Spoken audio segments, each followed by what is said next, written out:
আমার আঙিনা বাগান দেখেন, আমি যে পরিষ্কার করতেছি ঠিকঠাক মতো, যেহেতু রোজা চলে আসবে, যে লাউ কেটে নিয়ে এসে থুয়ে দিছি, স্বাদের লাউ বাসার সামনে মাচা থেকে। প্রত্যেকটা কিন্তু আমি এলোমেলো করে ফেলে দিছি। আসসালামু আলাইকুম, সবাই কেমন আছেন? আমি ভালো আছি আলহামদুলিল্লাহ। দেখেন, যেহেতু রোজার মধ্যে আমি এগুলো কাজ করতে পারবো না, ওই জন্য কিন্তু করছি। প্রত্যেকটা গাছের গোড়া কিন্তু আমি দেখেন খুঁড়ে খুঁড়ে দিচ্ছি, যাতে গাছটা আমার অক্সিজেন পায়, ঠিকঠাক মতো শিকড় বৃদ্ধি পায়।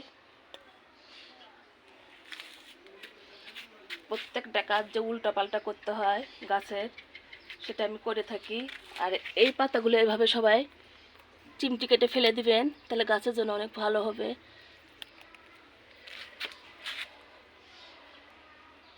ক্যাপসিকাম ধরে আছে, এখানেও আমি একই অবস্থা করব। দেখেন,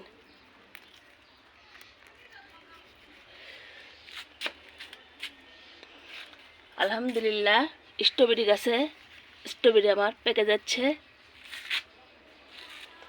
আর এই যে গোলাপের গাছের ডাল যে আমি প্রত্যেক আর কি বছরে আমি 2 থেকে 3 বার কাটি, সেটে যে আজকেও কাটে ফেলে দিছি। দেখেন, ওটা আমার বাসার ঢোকার গেট। জারবিয়া ফুল তো এর আগে একটা হয়েছিল, আবার নতুন করে কিন্তু হয়েছে।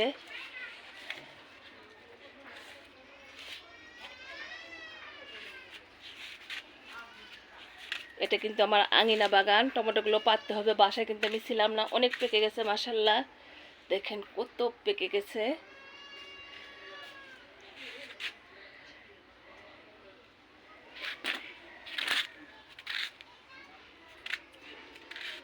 লেটুস পাতার এই যে ফুল চলে আসছে, এগুলো আসলে আমি বীজ রাখবো, ওই জন্যই করে কিন্তু রাখছি।